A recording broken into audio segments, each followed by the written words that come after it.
সেটা হচ্ছে মানে বাস ময়ূরী, যেটা আছে তোমার স্লিপার।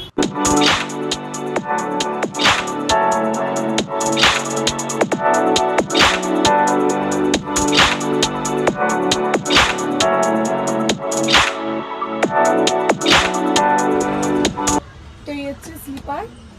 দেখো দুটো করে পিলো দেওয়া আছে, হেডফোন দেওয়া আছে, ওয়াইফাই আছে নিশ্চয়ই। ওয়াইফাই আছে, হ্যাঁ, ওয়াইফাই আছে, সিসিটিভিও আছে সেফটির জন্য। আর এই হচ্ছে, আর যেহেতু আমরা এমন দিনে যাচ্ছি মানে একটু এই সময় ভাড়াটা হাই থাকেই রেটটা। Hello everyone, good evening. তোমরা সবাই কেমন আছো? আশা করি তোমরা সবাই খুব ভালো আছো, আমরাও খুব ভালো আছি। আপাতত এই যে দুটো লাগেজ গুছিয়েছি, আমরা 3 জন বেরোচ্ছি। অনেকদিন তোমাদের সাথে কোনো ব্লগ শেয়ার করা হয় না, কারণ কি আমরা সেভাবে কোথাও যাচ্ছি না, তো সেই কারণে ব্লগ শেয়ার করা হয় না।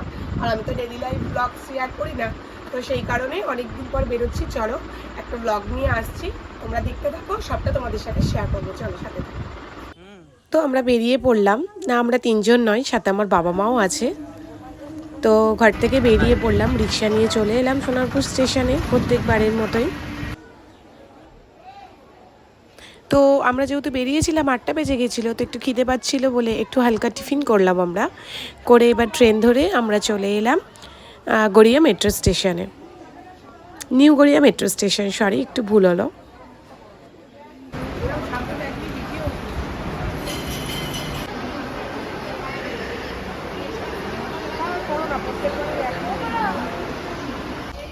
তো আমরা পৌঁছে গেলাম স্প্ল্যানেড মেট্রো স্টেশনে।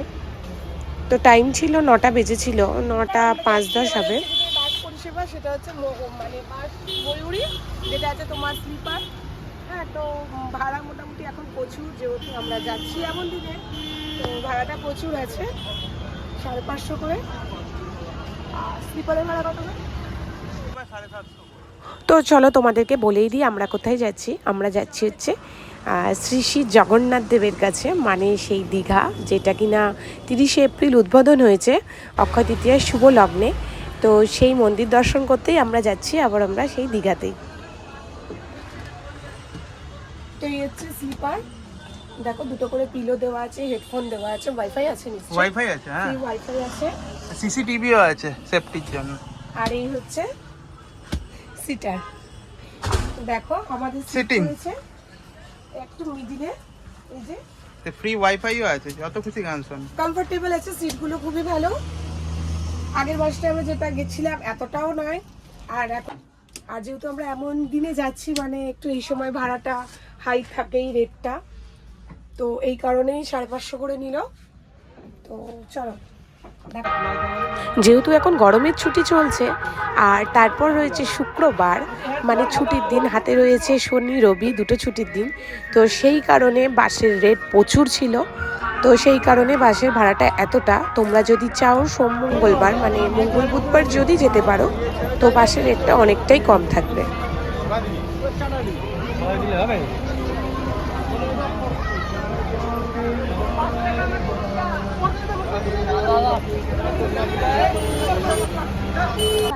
তো আমাদের বাস ছাড়ার টাইম ছিল 12টা 10। তো সেই কারণে আমরা নিচেই হচ্ছে কি যে রাতের খাবারটা খেয়ে নিয়েছিলাম, যেটা মা করে নিয়েছিল লুচি আর চানা, নিয়ে আমরা বাসে উঠলাম। তারপর টুকিটাকি খাবার তো ছিলই, তবুও বাস একটু লেটেই ছেড়েছে, 4:30 পৌনে 1টা বেজে গেছিল। আর এত সুন্দর ছিল বাসটা যে মনেই হচ্ছিল না কোনো বাসের মধ্যে বসে আছি, ঘুমিয়েই গেছিলাম আমরা সবাই। এরপর বাস আমাদের হোল্ড করলো 2:40-এ, সেটা হচ্ছে কোলাঘাটে। এখানে খানিকক্ষণ দাঁড়ালো, তো আমার হাজব্যান্ড আর বাবা নেমেছিল, আমরা কেউ নামিনি।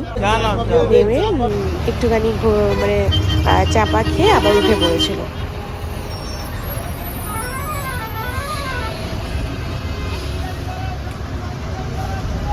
তো ফার্স্টেই তোমাদেরকে জানাই গুড মর্নিং। ঘুমিয়ে গেছিলাম কোলাঘাট থেকে বাস ছাড়ার পরে, ঘুম যখন ভাঙলো ঘড়িতে দেখলাম 4:15 বাজে। আর সেটাও ভাঙলো কিভাবে না, আমাদের কন্ট্রাক্টর দাদা যখন বললেন যে চাউলখোলা মন্দারমণিতে যখন আমাদের বাস এলো, তখনই ঘুমটা ভেঙে গেল। আর বাইরের দৃশ্যটা দারুণ লাগছিল, সেটা উপভোগ করতে করতে চলে এলাম। দেখো আমরা সেই জগন্নাথ মন্দির, যেটা বাস থেকে ফার্স্টেই আমাদের সকাল সকাল দর্শন হয়ে গেল।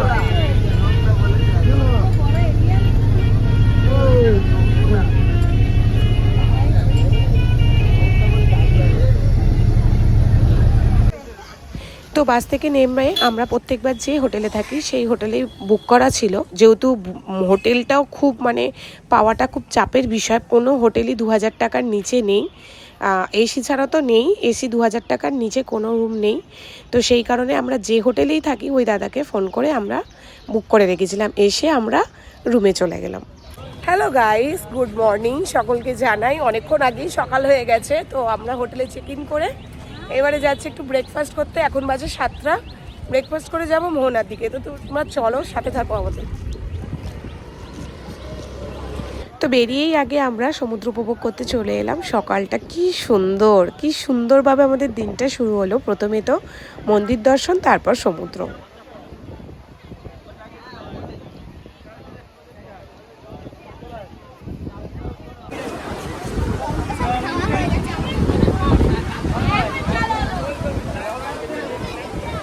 তো আমরা চাটা খেয়ে বেরিয়ে পড়লাম একটা টোটো নিয়ে মোহনার উদ্দেশ্যে। কারণ কি, বাবা মা অনেক দিন আগে এসেছিলো, তখন কয়েক মাস, অনেক দিন বলা ভুল, 6 মাস আগে এসেছিলো, তখন আর মোহনা যাওয়া হয়নি। তো বাবা মার ইচ্ছেতেই আমরা ফার্স্টে হচ্ছে মোহনায় যাওয়ার জন্য একটা টোটো নিয়ে নিলাম। আর সত্যি বলতে কি, দীঘার চারিপাশটা এত সুন্দর করে এখন সাজানো হয়ে গেছে, মানে পর্যটকরা যত যাচ্ছেন তত বেশি সাজানো হয়ে যাচ্ছে এই আর কি। তো চারিপাশে ক্যাকটাস গাছ দিয়ে সুন্দর সাজানো।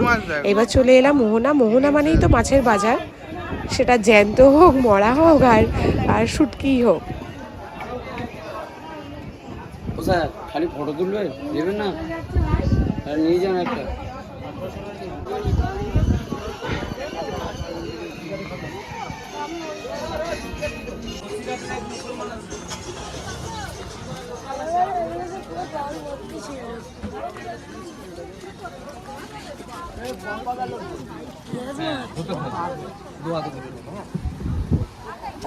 আর সত্যি বলতে কি, দীঘার মধ্যে আমার সবচেয়ে পছন্দের জায়গা হচ্ছে মোহনা, সত্যি কথা। তো এবারে যেহেতু অনেকটা সকাল সকাল আমরা এসছিলাম, তো জল অনেকটাই দূরে ছিল, মানে এই যে মাঝখান দিয়ে যে ব্রিজটা আছে, এই ব্রিজটা একদম শেষ অবধি আমরা যেতে পেরেছিলাম।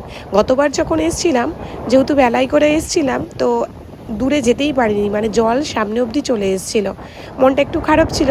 তো এইবারে এসে সেইটা ফুলফিল হয়ে গেল, মনটা সত্যিই শান্তি পেয়ে গেলাম যে পুরো ব্রিজটা আমরা যেতে পেরেছিলাম লাস্ট অবধি। আর প্রচুর পরিমাণে রিলস ভিডিও বানিয়েছি, যেটা তোমরা নিশ্চয়ই ইউটিউবে দেখেছো শর্টসে।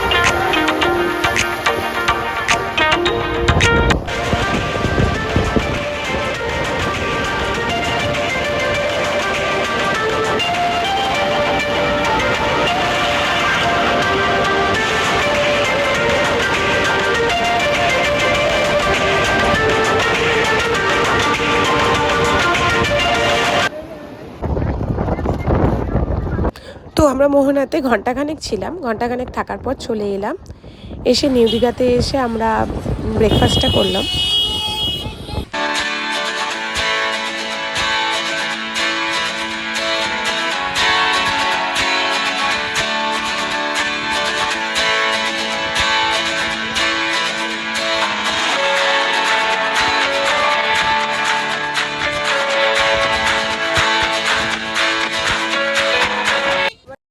লাঞ্চের জন্য, আর এই যে বাজে পারফেক্ট টাইম আছে।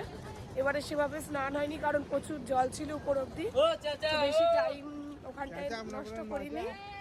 তো চলো আমরা, হ্যাঁ, যেটা বলছিলাম যে নেক্সট পার্টের জন্য অপেক্ষা করো, খুব শিগগিরই আসছে এই দীঘার জগন্নাথ মন্দিরের ভিডিও।